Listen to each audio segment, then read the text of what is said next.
John Ansell, who we've been critical of over the last couple of years. I met for the first time yesterday, and he's rung in, so he joins us. How you doing, John? How are you, Willie? Yeah, good. Good. I had to ring in because of what I just heard JT saying about the Ngatapa incident, the execution of 100-plus surrendered soldiers. I mean, I can't let that pass, Willie. That was done by Rapata, who was a warrior fighting for the government in defiance of orders by the British. I mean, when are you going to actually tell the other side of the story? We just paid hundreds of thousands of dollars to the descendants of Takuti, whose people tossed the 11 children in the air and impaled them on bayonets. You just only talk about one side of the story, Willie. No, John. It is fair to say. No, it's fair to say that it's fair to say that Waharopata was a commissioned officer in the British Army.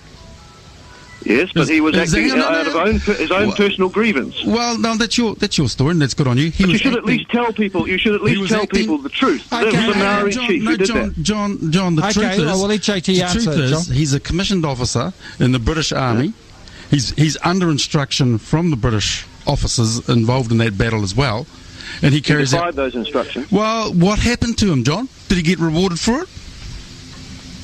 Well, where was the British law? Where was the British law in charge of a British officer if indeed that occurred? That's the true story, John. Why don't you tell the truth?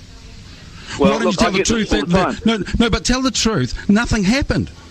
There was no ramifications. There was no ramifications because it was overlooked and said, "Okay, that'll send a message." Yeah, well, that was probably true. Well, but are you going to be talking? Are you going to be talking about the surrender, the shooting in the back of the British people at the siege of Wairau, for example? They were surrendered prisoners as well, and they were shot in the back by Te Rangihaiata and Te Rauparaha. I mean, whenever you have this one-eyed version, there is another side. That's all I want to do is tell the people that there are two sides of all these stories. There is the massacres of untold settlers that you don't talk about. Let me go down that track then, okay? Yep.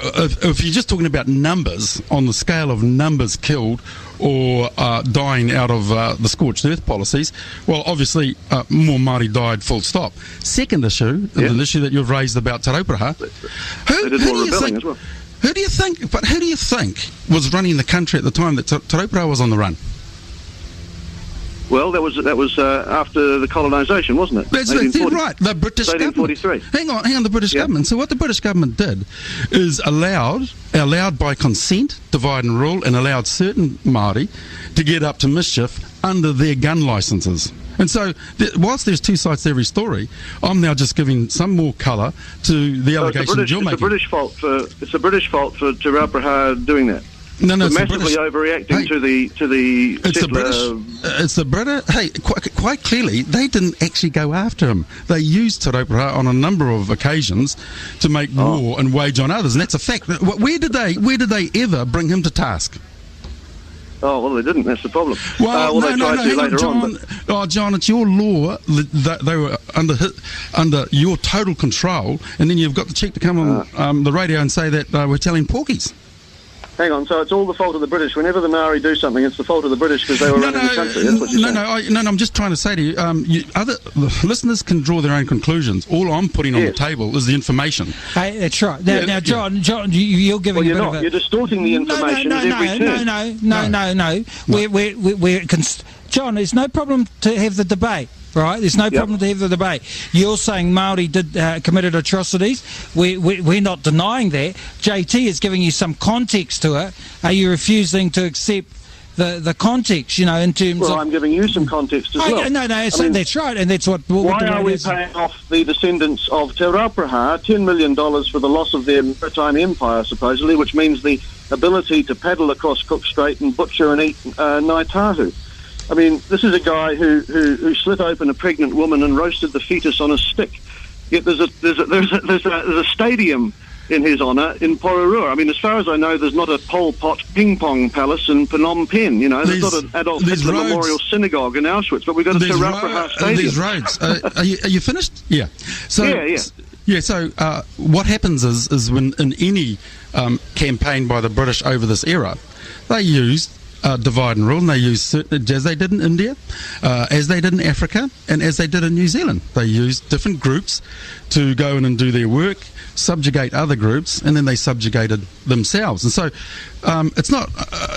What's that got to do with the point I just raised about why we're paying Te Rauparaha's descendants $10 million for that? Well, can I tell you? Because the Crown consented to his acts and deeds, did not bring him to task under the law of the land at the time, and now as a consequence are rewarding his beneficiaries. Now, I'm not the Crown.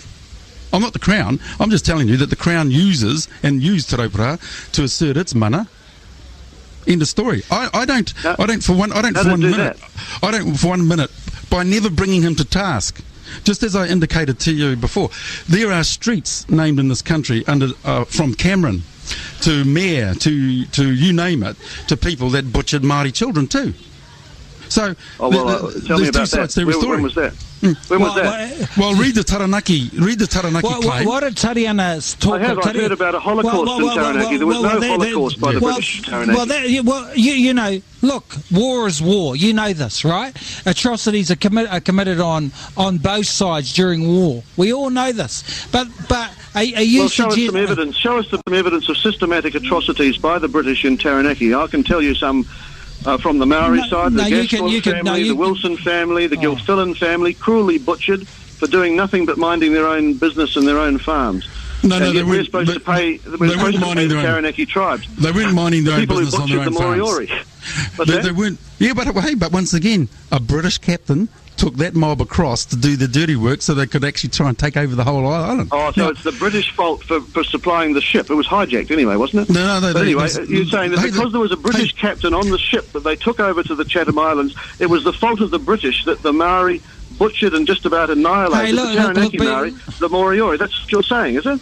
No. What I'm saying to you is that there's the law of the land that's to be asserted, but when your ancestors ensured that in taking over this country, they could use divide and rule and allow one group to actually assassinate and wipe out another group. That's absolute rubbish. I mean, you can't cheat everything home to the evil Englishmen. Well, why not? It wasn't for the English. This would be Papua New Guinea. Hey, come on. No, let's cut to the chase. Why not? You know, you come to a country, you assert your values, you assert your principles, you set up government, you steal all the land, and rubbish, Willie, rubbish. No, that's rubbish. You steal the land. You stole the land. Stolen.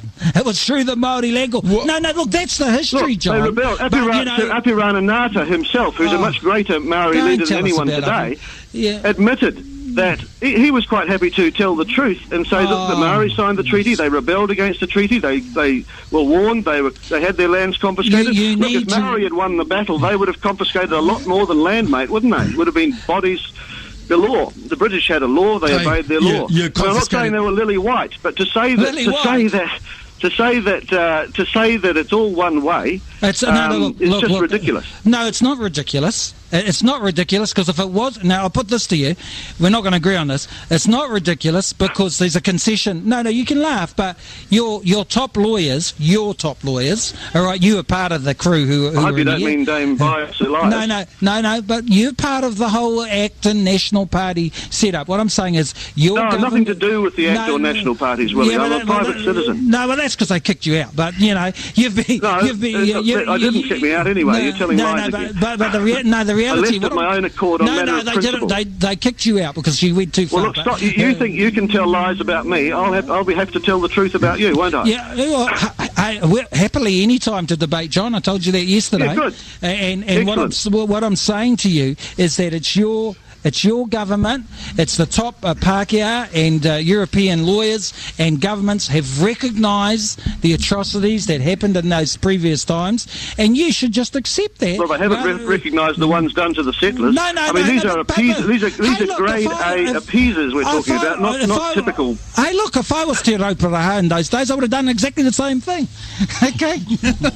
I'm sure you would have. I don't doubt that for a moment. But John, here's the beauty about about this the show. We're one of the few radio stations that'll let you on. Well, that's not true. Actually, I was on. Actually, true. Yeah, I was on Radio Live earlier. That's right. What's wrong with letting on the view of 80% of the public? I mean, I'm not talking to you guys. I'm talking to your listeners anyway. No, you don't. What they think anyway. No, well, we always have a listen to what our people think. But see, you're not a bad bloke. I met you yesterday. Good to meet you. But you're a bit of a spinner, and you're Don Brash 10 times over, and you need to get over it. But I want to say to you, look, thank you for ringing in. We might have you in for a session one day, eh? Thanks, Willie. Good on you. Okay, John. Good on you. Thank you, John. Right, see you, JT. Bye-bye. Right. See you, mate. John Ansell ringing in, telling lots of stories, but good on him. He's allowed to have a shot. That's what it's about. 0800 Radio Live. John Ansell, who we've been critical of over the last couple of years, I met for the first time yesterday, and he's rung in, so he joins us. How you doing, John? How are you, Willie? Yeah, good. Hundreds of dollars to the descendants of Takuti, whose people tossed the 11 children in the air and impaled them on bayonets. Hey, John. You just only talk about one side of the story, Willie. No, John. It is fair to say. No, it's fair to say. I had to ring in because of what I just heard JT saying about the Natapa incident, the execution of 100-plus surrendered soldiers. I mean, I can't let that pass, Willie. That was done by Rapata, who was a warrior fighting for the government in defiance of orders by the British. I mean, when are you going to actually tell the other side of the story? It's fair to say that Rapata was a commissioned officer in the British Army. Yes, but he was acting out of his own personal grievance. Well, no, that's your